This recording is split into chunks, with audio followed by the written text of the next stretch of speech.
Hey everyone, and welcome back! You've probably heard the buzzwords Davos, the Great Reset, the future of work. The World Economic Forum, or WEF, often features in headlines, sometimes surrounded by a lot of speculation, especially when it comes to our jobs, skills, and what the future holds in this rapidly changing world. Are robots coming for all our jobs? Is AI the biggest threat or the biggest opportunity? What skills will even matter in a few years? It can feel overwhelming and honestly, a bit confusing to separate fact from fiction. Well, a lot of these predictions and discussions stem from reports like this one, the WEF's own Future of Jobs Report 2025. This report, released in January 2025, surveys big companies around the world to understand how they see the job market evolving between now and 2030. So today, we're going to cut through the noise. We're doing a fact check. We'll dive into what this specific WEF report actually says about the major forces transforming our work, which jobs they predict will grow or shrink, the skills they think we'll need, and how companies are planning to respond. Now, it's important to remember what this report is and isn't. The findings are based on a survey. This year, it captured the views of over 1,000 employers, representing more than 14 million workers across 55 economies. So, it gives us valuable insights into what these specific employers are thinking and planning.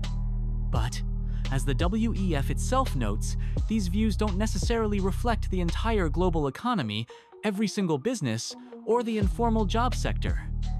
It's a significant snapshot, but it's one piece of a much larger puzzle.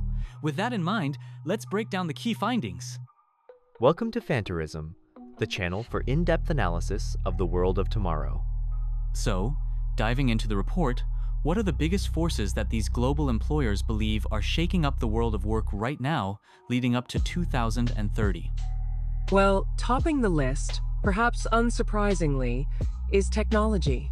The report highlights that broadening digital access is seen as the single most transformative trend overall. And within technology, is it all about AI? AI is definitely huge. AI and information processing technologies are expected by a massive majority of employers to drive transformation. But it's not just AI. Robots and autonomous systems are also major. And technologies related to energy generation, storage, and distribution are significant too.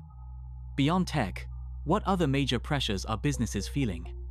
Economic uncertainty remains a big one. Despite some easing globally, the rising cost of living ranks very high among transformative trends. Half of all employers surveyed expect it to drive changes. Slower economic growth follows. The report suggests slower economic growth is expected to actually displace a significant number of jobs globally by 2030, while the net impact of inflation is predicted to be more mixed. We hear a lot about climate change too. How does that feature in the report's findings? It features very prominently. Increased efforts and investments to reduce carbon emissions, essentially climate mitigation, is ranked as a top transformative trend.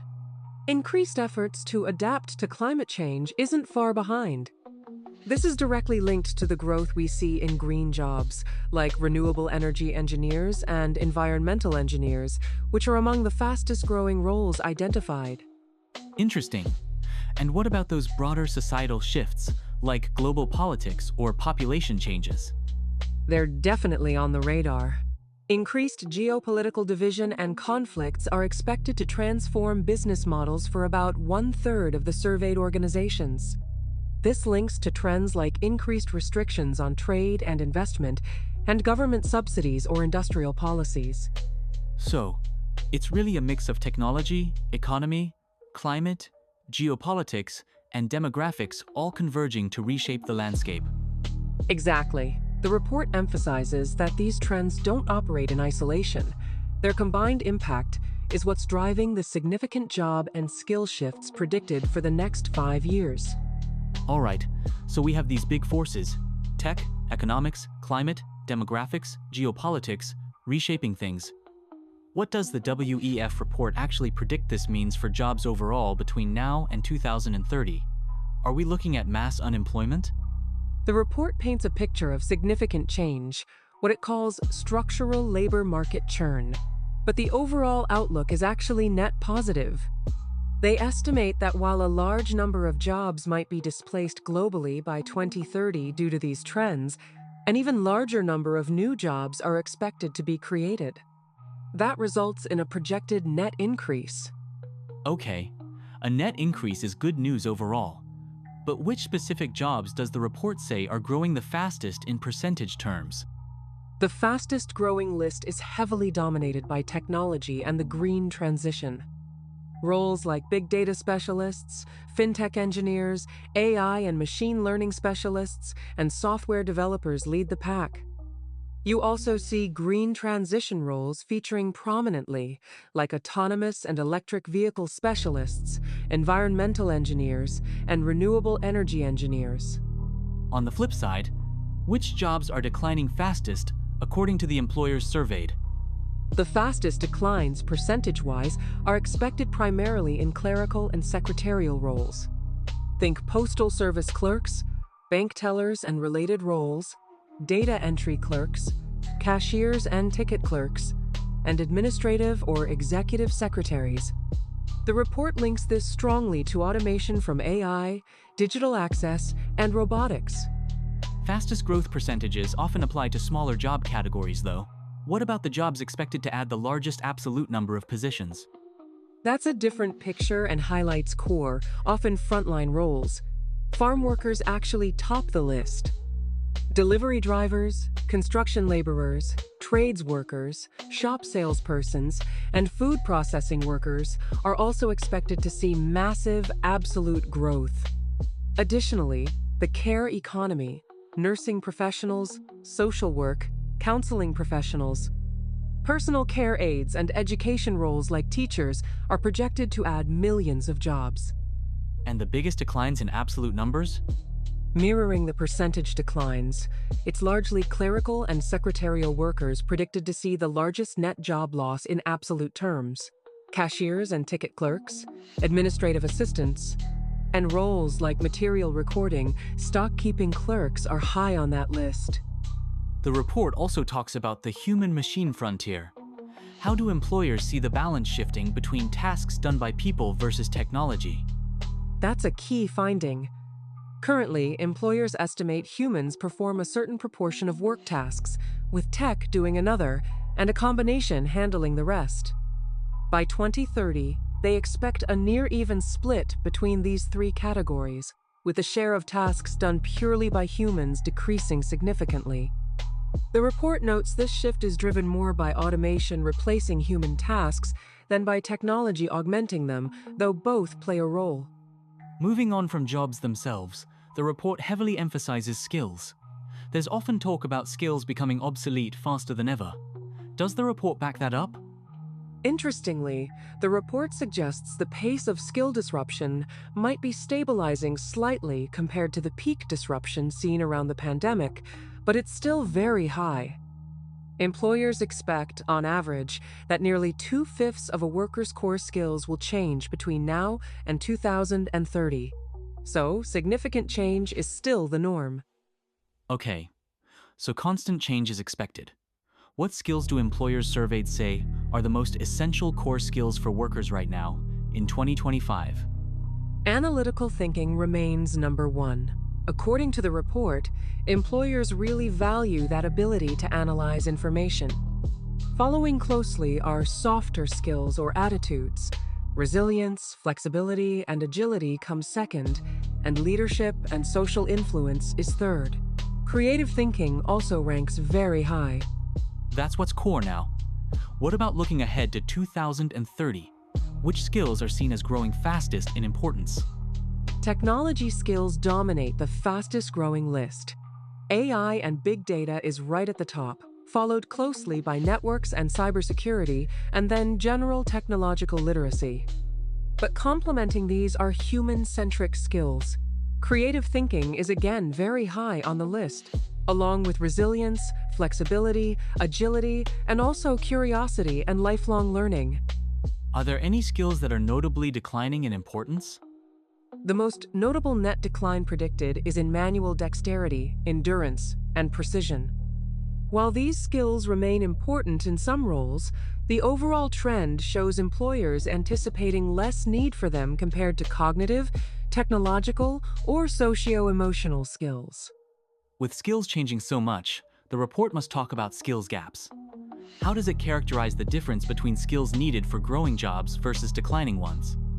Yes, it highlights key differences. Skills like resilience, flexibility, and agility show a major gap. They're much more important and require higher proficiency in growing jobs compared to declining ones. Technological literacy and programming also differentiate these roles significantly. Resource management and quality control show marked gaps too. Given these gaps and disruptions, what does the report say about the scale of training needed? The scale is significant. The report estimates that if the global workforce was 100 people, 59 of them would need some form of training by 2030.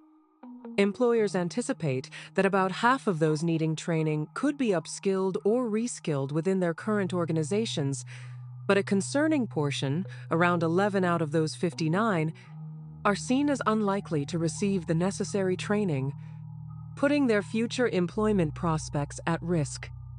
So businesses see these big changes coming in jobs and skills. How does the report say they're actually planning to respond? What are their main workforce strategies? The number one strategy, by a significant margin, is upskilling their existing workforce. A vast majority of employers plan to prioritize this. Accelerating the automation of processes and tasks is second, although slightly less emphasized than in the previous report.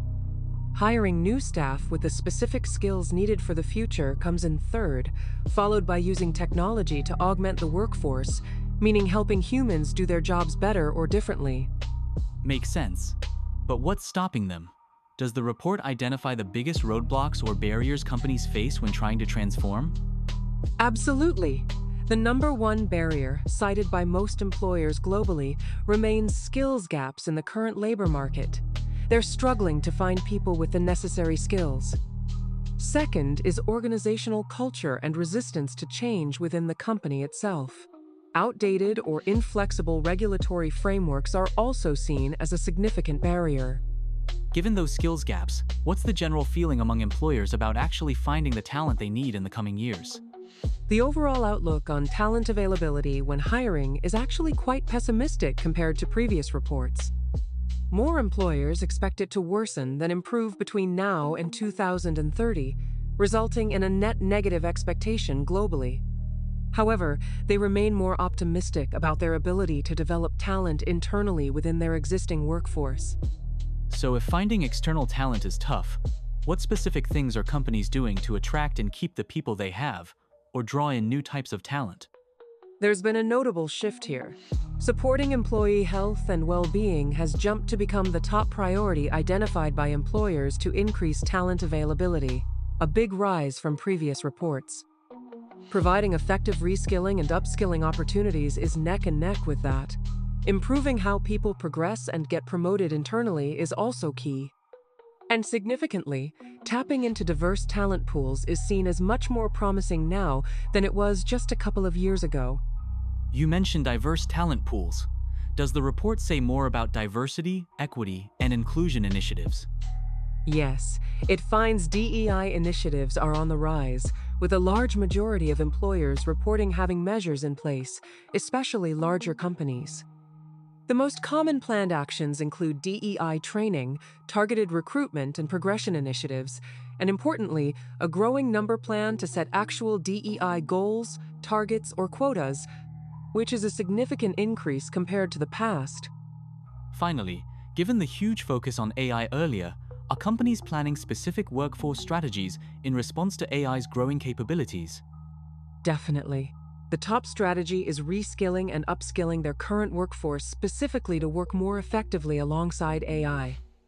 Many also plan to hire new people with skills to design AI tools and others with skills just to use AI effectively. Nearly half expect to reorient their business to chase new opportunities created by AI, and a similar number plan to transition people internally away from jobs disrupted by AI. However, a significant portion, around 2/5, also anticipate downsizing their workforce where they believe AI can replicate human work. Okay, that was a lot to digest from the WEF's Future of Jobs report. Can we quickly recap the absolute biggest takeaways we should remember? Definitely. First, despite significant disruption and job displacement, especially in clerical roles, the overall outlook, according to these employers, is net job growth globally by 2030. Second, technology, particularly AI and increasing digital access, is a massive driver of change, creating new roles but also automating others. Third, the green transition and demographic shifts are also creating substantial new job opportunities, particularly in energy, environment, care, and education. Fourth, skills are constantly evolving. Analytical thinking, creativity, resilience, and tech literacy are crucial. And lifelong learning is essential as around 39% of current skills are expected to change. And finally, businesses are increasingly focusing on upskilling their own workforce and looking at factors like employee well-being and diversity to attract and retain talent. So, for people watching this, worried about their careers or wondering what to study, what's the main message from this report? The core message seems to be one of proactive adaptation. The landscape is changing rapidly, driven by powerful trends. While certain routine tasks, both manual and cognitive, face automation, there's huge growing demand for skills that complement technology, critical thinking, creativity, social intelligence, and tech skills themselves. The need for continuous learning, reskilling, and upskilling is undeniable. The report highlights that a majority of the workforce will require training. It also underscores that business and policy choices made today will shape whether technology augments human potential or primarily displaces it. It really emphasizes that the future of work isn't just something that happens to us. Exactly. The WEF report, while based on employer perspectives, frames this as a transition that requires active participation from everyone: workers, businesses, governments, and educators, to build a future that's not only productive, but also equitable and inclusive. Great summary. Thanks for breaking down that complex report for us. My pleasure. So, what do you think about these findings? Do they match what you're seeing? What skills are you focusing on? Let us know in the comments below. We'd love to hear your perspective. Don't forget to like and subscribe for more fact checks and deep dives.